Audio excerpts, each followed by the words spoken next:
ዶርትመንዶች ተጫዋቹን ወይንም ደግሞ በማንቸስተር ዩናይትድ፣ ማንቸስተር ሲቲ፣ ሊቨርፑል የመሳሰሉት ክለቦች እየተፈለገ የሚገኘውን ፌሊክስ ሜቻን ለመሸጥ ፍላጎት እንዳላቸው ወይንም ደግሞ ዝግጁ እንደሆኑ ቢልድ አስነብቧል ወይም ደግሞ ሪፖርት ይዞ ወጥቷል።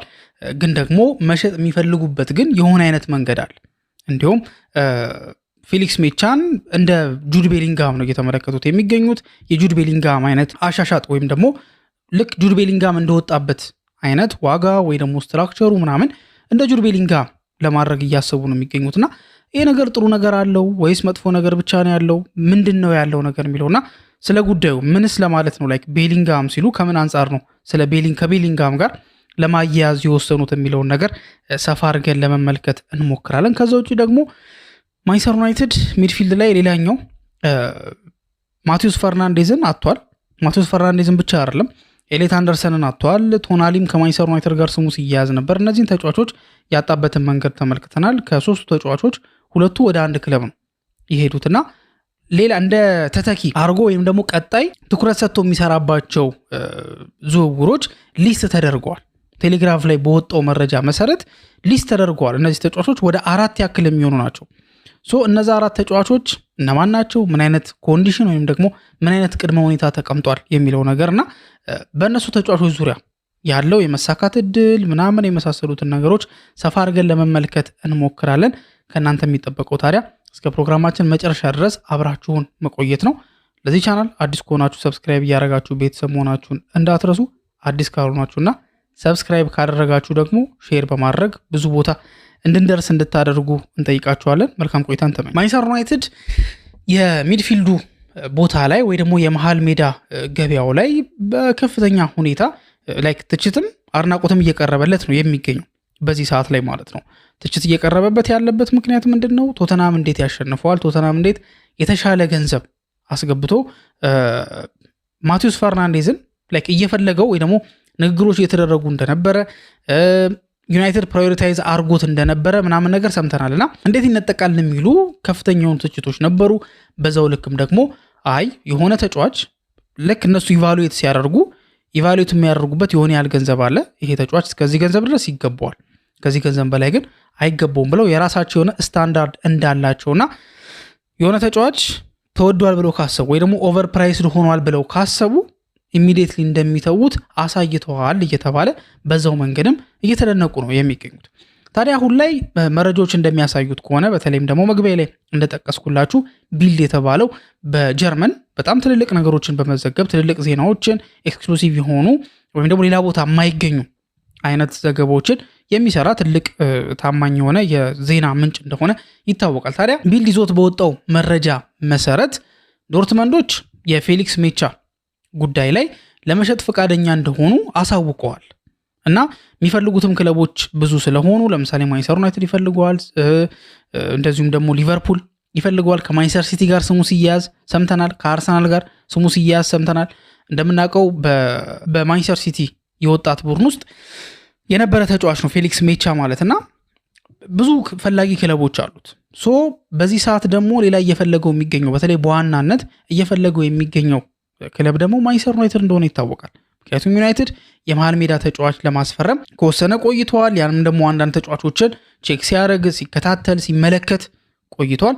ከነዛ መካከል የኤደርሰን ጉዳይ ተስተካክሎ የዩናይትድ ሰምሮለት ኤደርሰን የማንቸስተር ዩናይትድ ተጫዋች የሆነበትን አጋጣሚ ተመልክተናል። ከዛ ውጭ ግን ከፈለጋቸው ተጫዋቾች ኤሌት አንደርሰን ፈልጎት ነበር። በተለይ የላይኛው ታየር ላይ የሚቀመጡት ኤሌት አንደርሰን ብቻ ደግሞ አይደለም፣ እነ ቶናሊ ማቲዩስ ፈርናንዴዝም አሁን ግን የጠቀስኳቸው ሶስቱም ተጫዋቾች ከማንቸስተር ዩናይትድ በቃ ሊስት ውስጥ ውጪ ናቸው።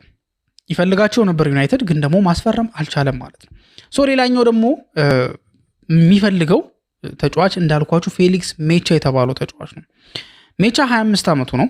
በጀርመን ብሔራዊ ቡድን ላይ ሻይን ካደረጉ ተጫዋቾች መካከልና ለኔግልስማን ቁልፍ ከነበሩ ተጫዋቾች መካከል ፌሊክስ ሜቻ ይነሳል አንድ ላይ። ብቻ እንትን ብቻ አይደለም፣ ለጀርመን ብቻ አይደለም፣ ለዶርትመንድም ባደረጋቸው ጨዋታዎች ላይ አስደናቂ የሆነ ፐርፎርማንስ የሚያሳይ ጥሩ ተስፋ ያለው ምንድነው ከልምድም አንጻር ደግሞ ልምድ ያለው የተለያዩ ክለቦች ጋር መጫወት የቻለ ተጫዋች ነው። ቢልድ እንደሚለው ከሆነ ዶርትመንዶች ፌሊክስ ሜቻ ላይ ፍላጎት እንደሚበዛ ያውቃሉ፣ ለመሸጥም ፍላጎት አላቸው። ግን ልክ የሚሸጡት ግን በቤሊንጋም ስታይል ነው ወይ ደግሞ እንደ ቤሊንጋም ነው የሚሸጡት የሚል ሀሳብ ነው ያነሳው። ታዲያ ቢልድ ምን ማለት ነው? እንደ ቤሊንጋም ነው የሚሸጠው ማለት ምን ማለት ነው የሚለውን ነገር ለማየት ስንሞክር ቤሊንጋም እንደምናስታውሰው በ2023 ነው ከዶርትመንድ ወደ ሪያል ማድሪድ የተዘዋወሩ። ያኔም የወጣበት ገንዘብ መነሻው ወይም ደግሞ ፊክስድ የሆነው ዋጋ 103 ሚሊዮን ዩሮ ነው። 103 ሚሊዮን ዩሮ ማድሪድ ቀጥታ ከፍሏል። ከዛ በኋላ ደግሞ በአድሶን ወይም ደግሞ በተጨማሪ በቦነሶች ምናምን እየተደረገ ግን ገንዘቡ አሁን እስከ ወደ 127 ሚሊዮን ዩሮ አካባቢ ደርሷል እና እስከ መጨረሻው ደግሞ የሚሄድ ከሆነ የተባሉት ነገሮች ደግሞ የሚሳኩ ከሆነ እስከ 133 ሚሊዮን ዩሮ ድረስ የማደግ ቻንስ አለው። የተጀመረው በ103 ነው። ሶ በእነዚህ 3 ዓመታት ውስጥ ባሳካው ነገር ምናልባት 30 ሚሊዮን ዩሮ ያክል ሊጨምር የሚችልበት እድል ሰፊ ነው ማለት። ስለዚህ ከዛ አንጻር ነው የሚታየው። አሁን ዶርትመንድ ቤሊንጋምን እንደዛ ነው የሸጠው። ግን አድሶን ሲባል ግን ምን አይነት አድሶኖች ናቸው የሚለውን ስንመለከት አድሶኖቹ ይሄ በጣም የተጋነኑ አይደሉም ወይ ደግሞ አንሪያሊስቲክ የሆኑ ነገሮች አላር። ለምሳሌ አንቶኒ ማርሻል ከሞናኮ ወደ ማንቸስተር ዩናይትድ በሚፈርምበት ሰዓት ላይ የባሎንዶር አንቀጽ ተካቶበት ነበር። ባሎንዶርን የሚያሳካ ከሆነ ማንቸስተር ዩናይትድ ይህን ያህል ገንዘብ ሊከፍል ምናምን፣ ቻምፒየንስ ሊግ የሚያሳካ ከሆነ ምናምን እንደዚህ አይነት ነገሮች። ምክንያቱም ካሉት ነገሮች አንጻር ከባድ የሚባሉ አድሶኖች አሉ። ግን ዶርትመንዶች ግን የጨመሩት ግን አድሶን ወይ ደግሞ ዋናው ገንዘብ አለ። ከዛ በጊዜ ሂደት ደግሞ የተጫዋቹ ፐርፎርማንስ እየታየ ደግሞ የሚጨመራል እና ይሄ ምንድነው አቺቭ ለማድረግ ወይ ደግሞ ለማሳካት ከበድ ያለ አድሶን እና አቺቭ ለማድረግ ቀለል ያለ ለማሳካት በጣም ቀላል የሚባል አድሶን አለ። በእንደዚህ አይነት መንገድ ነው የሚለያዩት። አድሶኖቹ በሁለት ይከፈላሉ። በጣም ከባዱ ወይ ደግሞ አስቸጋሪ እንትን ለማለት ለማሳካት አስቸጋሪ እና ደግሞ ለማሳካት ደግሞ ቀላል ወይም ደግሞ ለማሳካት ያን ያህል አስቸጋሪ ያልሆነ ተብሎ በሁለት ይከፈላል። ሶ አሁን ዶርትመንዶች የመረጡት አድሶን ደግሞ ለማሳካት በጣም ቀላል የሚባለው። ሶ ለምሳሌ ምን አይነት ነው ለማሳካት ቀላል ሲባል ማድሪድን የሚያክል ክለብ እየተጫወተ 3 ሚሊዮን ዩሮ ነው ምናምን ነገር አድሶን የሚጨመረው ማድሪድ ወደ ቻምፒየንስ ሊግ ባለፈ ቁጥር። ሶ ማድሪድ እንግዲህ ወደ ቻምፒየንስ ሊግ ላያልፍ የሚችልበት እድል የለም አይደል ኦልሞስት። ሶ እንደዚህ አይነት ናቸው። ይሄ ብቻ ነው አይደለም፣ ግን እንደዚህ አይነት ግን ቀለል ያሉ አድሶኖች ናቸው የእንትን የሚሉት የሚፈለጉት። ሶ ቢልድ እንደሚለው ዶርትመንዶች መሸጥ የሚፈልጉት በእንደዚህ አይነት መንገድ ነው። ፌሊክስ ሜቻን ለመሸጥ ፍላጎት አላቸው፣ ፍቃደኛ ናቸው። ጥሩ ቫልዩ የሚያወጣ ተጫዋች እንደሆነም ይረዳሉ፣ አሪፍ ተጫዋች እንደሆነም ያውቃሉ። ስለዚህ ፈላጊዎች ይኖሩታል። በተለይ ደግሞ ይሄ ደግሞ ወርልድ ካፑ ደግሞ በደንብ ራሱን እንዲያሳይ ደግሞ አድርጎታል፣ ወይ ደግሞ ነገሮችን አክስላሬት እንዲያደርግ አድርጎታል። በነገራችን ላይ አሁን ላይ ወርልድ ካፕ ላይ ሻይን ያደረጉ ተጫዋቾች ሲፈለጉ እንሰማለን አይደል? ግን አብዛኞቹ ግን የማይታወቅ ክለብ የሚጫወቱ አይደሉም።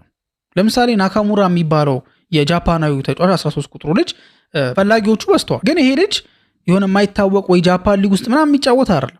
ስታር ሬምስ ነው የሚጫወተው፣ ፈረንሳይ ማለት ነው። ሌሎቹንም ብትመለከቱ ለምሳሌ አዩብ ቡዋሪን ብትመለከቱት አሁን ለሞሮኮ ሲጫወት ኦፍኮርስ በጣም ብዙ ፈላጊዎቹ ጠንከር ብለው መጥተዋል። ግን ይሄ ልጅ ግን የማይታወቅ ክለብ አይደለም እየተጫወተ የሚገኝ። እንደው ነገሮችን አክስላሬት ለማድረግ ምናምን ተጠቀሙበት እንጂ መጀመሪያም ራዳር ውስጥ የነበረ ተጫዋች ነው። ልክ ዓለም ዋንጫው ሲጀምርም የሞሮኮ ብሔራዊ ቡድን ልክ ሜዳ ውስጥ በገባ ቅጽበት ክለቦችም ቼክ ሲያደርጉ የነበረው ወይ ደግሞ የክለብ ደጋፊዎችም ቼክ ሲያደርጉ የነበረው አዩብ ቡዋሪን ነበር።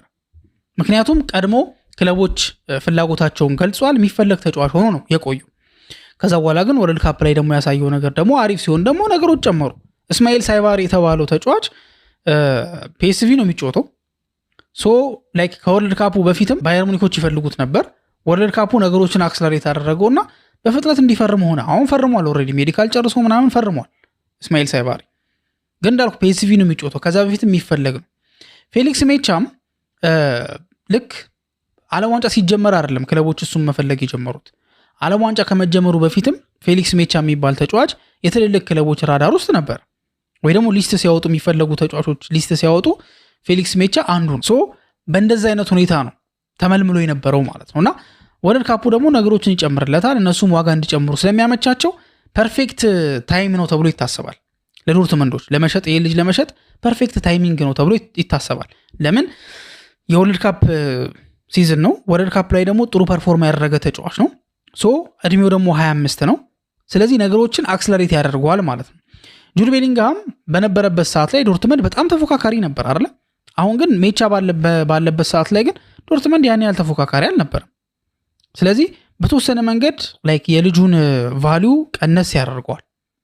አሁን ግን ወርልድ ካፕ ላይ ራሱን ስላሳየ የሚጠሩትን ገንዘብ ክለቦች ሊከፍሉ ይችላሉ ስለሚያስቡ ዶርትመንዶች የሆነ አሪፍ ታይሚንግ ነው ብሎ ስለሚያስቡ ለመሸጥ ዝግጁ ናቸው ወይም ደግሞ ፍላጎት አላቸው። ታዲያ የዚህ ዲል ወይም ደግሞ የዚህ ስትራክቸር ጥሩና መጥፎ ጎን ምንድነው የሚለውን ነገር ስንመለከት ወይ ደግሞ አጠቃላይ ዲሉ እንዴት ይታያል የሚለውን ነገር ስንመለከት ጥሩ ሳይድ ምንድነው? በእርግጥ አንዳንድ ሶርሶች እንደሚሉት ከሆነ ዶርትመንዶች እስከ 120 ሚሊዮን ዩሮ ድረስ እየጠየቁ ነው የሚገኙት የሚል ነገር አለ።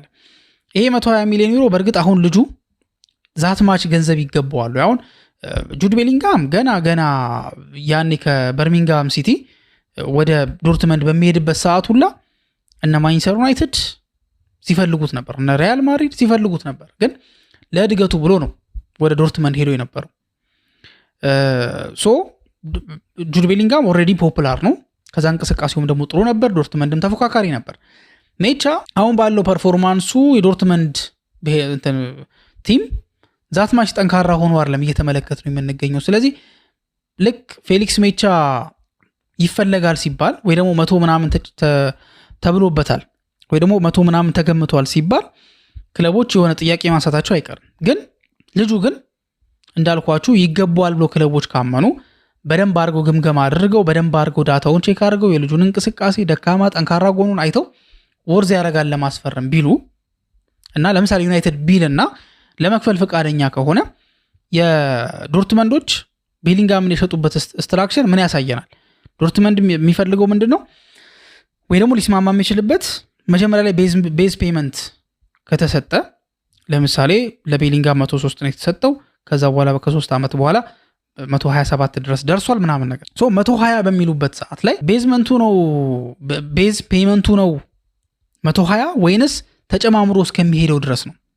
አሁን ተጨማምሮ የሚሄደው ከሆነ አሁን ካለው ላይ የሆነ ያል ገንዘብ ለምሳሌ ዩናይትድ እስከ 80 ድረስ ይሄ ልጅ ማግኘት የሚችል ከሆነና ዶርትመንዶች መጀመሪያ እየጠሩ ያሉት 120 ሚሊዮን ዩሮን ትተው ኦልሞስት 110 አካባቢ እንኳን ቢሆን የተቀረው ገንዘብ እስከ 110 ያለውን ዲል ለማሟላት ዩናይትድ ይሄ ልጅ ካስፈረመው በኋላ አንደኛ ምንድነው የሚሆነው?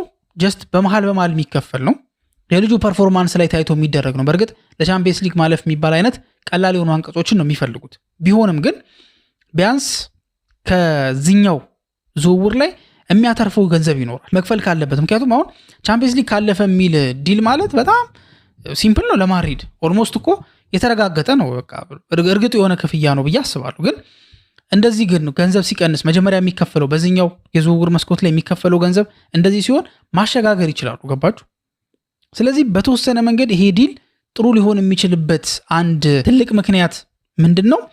የአልሶኑ ጉዳይ ወይ ደግሞ ዶርትመንዶች የሚመርጡት ስትራክቸር ሞር ሪላያብል ነው፣ ለዩናይትድ የሚሆን አይነት ነው። ለምሳሌ ማንቸስተር ዩናይትድ ከዚህ በፊት አንስቼላችሁ ነበር አይደል? አንድ ዌስትሃም በጣም የቅርብ የሚባል ምንጭ እንደጠቀሰው ከሆነ ማንቸስተር ዩናይትዶች የፒኤስአር ጉዳይ ስላለባቸውም ጭምር ነው የማይከፍሉት የሚል ሀሳብ ተነስቶ ነበር። ለዛም ነው እነ ቤን ጃኮብስ ከማቲዩስ ፈርናንዴዝ ዝውውር በኋላ ምንድን ያሉት ዩናይትዶች አንከፍልም አላሉ። ግን ያስቀምጡት ስትራክቸር ግን በዌስትሃም ተቀባይነትን አላገኝም። 70 ሚሊዮን ሲደመር 15 ብለው ነበር ያስቀመጡት። ሰባው መጀመሪያ ቀድሞ የሚከፈል ነው፣ 15ቱ በአድሶን መሄድ ነው። ይሄ ስትራክቸር ምናልባት ለዶርትመንድ ሊመቻቸው ይችላል። ለልጁ 100 ከተባለ የሆነ ያህል ይቀነስና በአድሶን የሚሄድ ማለት ነው። ዩናይትድ እና ዶርትመንድ እንደዚህ አይነት ዩናይትድን በዛ መንገድ ማቲዩስ ፈርናንዴዝን ለማስፈረም ስለሞከረና ዶርትመንዶችም ደግሞ ጁድ ቤሊንጋምን ለማድሪድ 2023 ላይ ሲለቁት በዛ ስትራክቸር ስለሆነ ሜቢ ይሄ ስትራክቸር ለማንቸስተር ዩናይትድ ትልቅ ሶሉሽን ሊሆንለት እንደሚችል እየተነገረ ይገኛል ማለት ነው። ወደ ሌላኛው ርዕሳችን በምንሄድበት ሰዓት ላይ ማቲዩስ ፈርናንዴዝን ያጣው ዩናይትድ ከፌሊክስ ሜቻ በተጨማሪ ሌሎች 3 ተጫዋቾችን እየፈለገ ነው የሚገኙ። አሁን አጠቃላይ 4 ነው የሚሆኑት በዚህ ሰዓት ላይ ቅድሚያ ሰጥቶ ቼክ እያደረገ ያለው ወይ ደግሞ ከነዚህ 4ቱ አንዱን ሊያስፈርም ይችላል ተብሎ እየተነገረ የሚገኙ። ስለ ፌሊክስ ሜቻ ዝውውር ወይ ደግሞ ስለ ፌሊክስ ሜቻ ሁኔታ ከዚህ በፊት በነበረው ርዕስ ላይ አንስቼላችኋለሁና እሱን አልደግሞም። ስለተቀሩት 3ቱ ነው የምናነሳው። ፌሊክስ ሜቻ እንዳልኳችሁ ነው፣ ቅድም ስላነሳሁት አላነሳውም፣ ግን እሱም አለ ከሚፈለጉት ውስጥ ኦሪሌ ቹዋሜኒ አለ፣ ካርሎስ ባሌባ አለ፣ አሌክስ ስኮት አለ። እነዚህ 4 የመሃል ሜዳ ተጫዋቾች በማንቸስተር ዩናይትድ ቀጣይ ኢላማ የገቡ ወይ ደግሞ ታርጌት የተደረጉ ተጫዋቾች ናቸው። ማቴዎስ ፈርናንዴዝን በማጣቱ ምክንያት ማንቸስተር ዩናይትድ ወደ እነሱ የዞረባቸው ተጫዋቾች ናቸው። ወደ ኦሪሊያን ቹዋሜኒ በምንሄድበት ሰዓት ላይ ኦሪሊያን ቹዋሜኒ ከፐርፎርማንሱ አንጻር ካለው ብቃት አንጻር ስትመለከቱ ልጁ ለማንቸስተር ዩናይትድ የሚሆን ተጫዋች እንደሆነ ከዚህ በፊትም ደጋግመን ተመልክተናል። ከምንም በላይ ያለው ማይንድ ሴት ማንቸስተር ዩናይትድ ቤት ውስጥ የሚጠበቀው ኤክስፔክቴሽን አለ። ማንቸስተር ዩናይትድ ቤት ውስጥ ያለ ስታንዳርድ አለ። በአሁን ተጫዋቾች እንትን የተባለ አይደለም፣ ቢውል የተደረገ አይደለም። በቀድሞ ተጫዋቾች ቢውል የተደረገ በጣም ከባድ የሆነ ስታንዳርድ አለ። ያንን ስታንዳርድ ለማሟላት ማይንድ ሴታቸው ጠንካራ የሆኑ ተጫዋቾች ያስፈልጋሉ። ኦሪሊያን ቹዋሜኒ ከነዛ መካከል አንዱ ነው። ወደ 2600 ያክል ደቂቃዎችን ለማድሪድ ተጫውቷል። ይሄን ያህል ደቂቃዎችን መጫወቱ በቃ አሪፍ የሚባል የተጫዋችን በቃ ለመመዘን የሚታዩ አይነት ደቂቃ አለ አይደል? እሱን ተጫውቷል ኦሪሊያን ቹዋሜኒ ማለት ነው። ያ ብቻ አይደለም፣ የተጫወተበት ሚኒት ብቻ አይደለም፣ ወይ ደግሞ የተጫወተው የደቂቃ ብዛት ብቻ አይደለም። ሲጫወት ምን አይነት ሚና ነበር ሲወጣ የነበረው? ማድሪድንስ እንዴት አድርጎ ነበር ሃንድል ሲያደርግ የነበረው? ማድሪድ ቤት ያለውን ፕሬሸር እንዴት ነው ሃንድል ሲያደርግ የነበረው? ይህም ነገር ለማንቸስተር ዩናይትድ አይነት ቡድን እንዲሆን ያደርገዋል። ታክሎቹ በጣም አሪፍ የሚባሉ ናቸው። በእርግጥ በተለይ ከኳስ ውጭ ያለው እንቅስቃሴ በጣም የሚያስደንቅ ነውና የሆነ ጌም ኮንትሮለር ነው የሚባል አይነት አይደለም እውነት ለመናገር ግን ዲስትሮይ ከማድረግ አንጻር እንደዚሁም ደግሞ ይሄ ትራንዚሽኖችን በማስጀመር ምናምን ጥሩ ጠንካራ ጎኖች አሉት። ችግሩ ግን ምንድነው? የዚህኛው ዝውውር ማድሪዶች ይሸጡታል የሚለው ታማኝ ምንጮች እንደሚያሳዩት ከሆነ ሪያል ማድሪዶች ለማንቸስተር ሲቲ ሰዎች ደውለው ካማቪንጋን ኦፈር አድርገውላቸዋል ወይ ደግሞ አቅርበውላቸዋል። ካማቪንጋን እንዲያስፈርሙት አቅርበውላቸዋል። ይሄ ማለት ማድሪድ ተጫዋቾችን ይለቃል በዚህ ክረምት። ሲለቅ ግን ሁሉንም አይደለም የሚለቀው፣ የሆኑ ያህል ተጫዋቾች መቀመጥ አለባቸው። አሁን ካማቪንጋ ከወጣ ዳኒ ሴባዮሽ ወጥቷል የለም። ስለዚህ መሃሉ ላይ ይቀንሳል ቁጥሩ ማለት ነው። ቹዋሜኒ፣ ቫልቬርዴ እያልን እንሄድ ነው። ማድሪዶች ማቴዎስ ፈርናንዴዝን ይፈልጉት ነበር ግን አላስፈረሙትም። ኤንዞ ፈርናንዴዝ አለ። የኤንዞ ጉዳይም ትንሽ ውስብስብ ነው። ኤንዞ ሲቲ መሄድ ይፈልጋል ግን ደግሞ 100 ምናምን ግን ያውጣሉ ተብሎ አይገመትም። ስለዚህ እነዚህ ተጫዋቾች እስካልመጡ ድረስ ማድሪድ ወሳኝ የሚባሉትን ሁለቱን ፈረንሳያዊ ካማቪንጋ እና ቹዋሜኒን በአንድ የዝውውር መስኮት ይለቃል ተብሎ አይታሰብም። ስለዚህ በተለይ ቹዋሜኒ ከማድሪድ ጋር ካማቪንጋ ከማድሪድ ጋር የሚለያይ ከሆነ ቹዋሜኒ በእርግጠኝነት መቆየቱ የማይቀር ነገር ይመስላል ማለት ነው። ወደ ሁለተኛው ደግሞ ተጫዋች ስንሄድ ደግሞ ታርጌት እያደረጉ ያሉት ዩናይትዶች ካርሎስ ባሌባ ላይ ተመልሰው ፍላጎታቸው መልሰዋል የሚል መረጃ ቴሌግራፍ ይዞ ወጥቷል። ዩናይትዶች አምና የዚህ ልጅ ፈላጊ ነበሩ ግን ደግሞ ብራይተኖች አልሸጥም በማለታቸው ምክንያት ዝውውሩ ቀረ። ዝውውሩ መቅረቱ ደግሞ ካርሎስ ባሌባን ትንሽ ረብሾት ነበረ። ስለዚህ ካርሎስ ባሌባ ጥሩ ፐርፎርም እያደረገ አልነበረም። ከዛ ጥያቄዎች መነሳት ጀመሩ። እየተቀየረ ነበር ሲገባ የነበረው፣ እንደ ሮቴሽን ነበር ሲጠቀሙ የነበረው ፋቢያን ሀርዝለር እና በአጠቃላይ መጥፎ የሚባል ሲዝን ነበር ያሳለፈው ካርሎስ ባሌባ። አሁን ላይ ግን ተመልሶ ግን ወደ ባሌባ ዩናይትድ እየጠየቀ ነው የሚገኘው፣ ቼክ እያደረገ ነው የሚገኘው። ባሌባ ፐርፎርማንስ ዋይዝ በጣም አደገኛ ተጫዋች እንደሆነ በተለይ ቤስት ሲዝኑ ላይ በቃ የረገጣቸው የሜዳው ክፍል ብዛት በጣም የሚያስደንቅ ነውና ዩናይትድ ያን ኤነርጂ ይፈልገዋል። ኮቢ ሜኑ የኳስ እንቅስቃሴው ላይ ወይ ደግሞ ከኳስ ጋር ያለው ነገር ላይ ብቻ ፎከስ እንዲያደርግ ከተፈለገ አብሮ ከጎኑ አብሮት የሚሮጥ ተጫዋች ያስፈልገዋል። እዚህም እዛ የሚሮጥ ተጫዋች፣ ጉልበተኛ ተጫዋች፣ ከባባድ ታክሎችን ክሊን ታክሎችን የሚያደርግ የሚጋጭ ምናምን ፈጣን ተጫዋች ያስፈልገዋል። ኮቢ ሜኑም በዛው ሻይን ያደርጋል ማለት ነው። ይሄ ተጫዋች በጣም ኤነርጂ በሚያወጣበት ሰዓት ላይ ጠንካራ ሩጮችን ጠንካራ ፋይቶችን በሚያደርግበት ሰዓት ላይ ኮቢ ሜኑንም ያበረተዋል ወይም ለሜኑም አሪፍ ነገር ነው የሚሆነው። ባሌባ ከፐርፎርማንስ አንጻር ከሜኑ ጋር ከሚኖራቸው ጥምረት አንጻር በጣም ጥሩ የሚባል ተጫዋች ነው። ችግሩ ግን ምንድነው? ብራይተኖች አሁንም በቀላል ገንዘብ ይሸጣሉ ተብሎ አይገመትም። አንደኛ ዩናይትድ ዲስፕሬት ነው የሚሆነው ከዚህ በማለት በጣም ፈልጎ ነው የሚመጣው። ሲቀጥል ደግሞ የመሃል ሜዳ ተጫዋች የገበያው እንዴት እየደራ እንደሆነ ተመልክተዋል። ስለዚህ በቀላሉ አይለቁትም። አንድ አመት ዩናይትድ ገና ለገና ይፈልገዋል ተብሎ ዝውውሩ ስላልተሳካ ብቻ የተረበሸ ተጫዋች ሜንታሊ ማንቸስተር ዩናይትድ አምኖት የዚህ ልጅ ኮንፊደንስ ማንቸስተር ዩናይትድ አምኖ ብራይተኖች የሚጠይቁትን 100 ሊሆን ይችላል ለመክፈል ፈቃደኛ ነው ወይ? ትራንስፈር ማርኬት በእርግጥ የልጁን ዋጋ ወደ 47 ሚሊዮን ፓውንድ አካባቢ አድርጎታል። ብዙ ጊዜ ትራንስፈር ማርኬት ላይ የሚወጡት ዋጋዎች ያው ላይክ ሪል የሆነ ዋጋ በቃ የሚገባው መዝኖት ምናምን ነው ያን ነገር የሚያወጡት። ግን ክለቦች ግን ባለ ኮንትራት ናቸው፣ ኮንትራት ኦነሮች ናቸው። ስለዚህ የፈለጉትን ዋጋ ነው ማስቀመጥ የሚችሉት እንጂ ከዚህ ሲደራደሩ ይሏቸዋል። ከዚህ አንጻር ሊገዛ የመጣው ደግሞ ክለብ ፈልጎት ነው የመጣው። ስለዚህ እኛ ከዚህ አንጻር ምናምን ብለው ያስወድዳሉ። ኦፍ ኮርስ ባሌባ ከዛ ከፍ ባለ ገንዘብ ነው የሚመጣው። ዩናይትድ ምን አይነት ሪስክ ነው የሚወስደው? ይሄ ልጅ ዩናይትድ ፈልጎት ጥሩ ፐርፎርም ማድረግ ያልቻለው ትኩረቱን መሰብሰብ ስላልቻለ ነው። እንደ ዩናይትድ አይነት ደግሞ ከባድ ሜንታሊቲ የሚያስፈልገው ቡድን ላይ መጥቶስ እንዴት ነው የሚሆነው የሚለው ነገር ትልቅ ጥያቄን ያስነሳልና ግን ሌላኛው ግን በማንቸስተር ዩናይትድ እየተፈለገ የሚገኘው ወይ ደግሞ ታርጌት የሆነው ተጫዋች ካርሎስ ባሌባ እንደሆነ ይታወቃል። ከዛ ውጪ ደግሞ ሌላኛው ተጫዋች ደግሞ አሌክስ ስኮት ነው። አሌክስ ስኮት ምናልባት ኢንዲካይላ ኒውስ በጣም ኤክስክሉሲቭ የሆነ ጠንከር ያለ መረጃዎችን የሚያወጣ እንደሆነ ይታወቃል። የትዊተር ገጻቸው ላይ 59 ሚሊዮን ፓውንድ ማንቸስተር ዩናይትድ ለአሌክስ ስኮት እንዳስገባ የገንዘብ ጥያቄ እንዳቀረበ ገልጿል። በእርግጥ በትልልቆቹ ይሄ ነገር አልተዘገበም። እውነት ነው አይደል የሚለው ነገር ያጠራጥራል። ግን ዩናይትድ ግን ሌላኛው የሚፈልገው ተጫዋች አሌክስ ስኮት ነው። በ59 ሚሊዮን ፓውንድ ግን ይሄ ልጅ ይገኛሉ የሚለው ነገር ግን ትንሽ አይመስልም። የገንዘቡ ጉዳይ ይህም ዝውውር ላይ ትልቅ ችግር ሊፈጥር እንደሚችል እየተነገረ ይገኛል። ልጁ ግን ከአቅም አንጻር የሚገርም ተጫዋች ነው። በጣም ፕሬስ ሬዚስታንስ ነው ወይ ደግሞ ፕሬስ ሲደረግ ከጫና ውስጥ ራሱ ማውጣት የሚችልበት የተለየ አቅም አለውና ማንቸስተር ዩናይትድ ቤት ቢመጣ ለማንቸስተር ዩናይትድ ትልቅ ጥቅም እንደሚሰጥ ግልጽ ነው። ግን ገንዘቡ ግን ምናልባት ከፍ ሊል ስለሚችል ዩናይትድ በጣም ኤክሰስ የሆነ ገንዘብ ማውጣት እየፈለገ ያለው ነው። ዩናይትድ ለአሌክስ ስኮት ያን ያህል ገንዘብ ይከፍላል ወይ የሚለው ነገር ጥያቄን ያስነሳል። ግን ሌላ ግን የሚፈለገው ተጫዋች እንደሆነ ይታወቃል። ታዲያ እናንተ ሀሳብ ምንድን ነው? በማቴዎስ ፈርናንዴዝ ቦታ ማንቸስተር ዩናይትድ የትኛውን ነው ማምጣት ያለበት? ፌሊክስ ሜቻን ነው? ኦሪሊዮ ቹዋሜኒ፣ ካርሎስ ባሌባ ወይስ አሌክስ ስኮት የሚለውን በኮሜንት ሴክሽን ላይ ታስቀምጡልን እንጠይቃችኋለን። እስካሁን ድረስ አብራችሁን ስለቆያችሁ እናመሰግናለን። በቀጣይ ፕሮግራም እስከምንገናኝ ድረስ መልካም ጊዜ ይሁንላችሁ።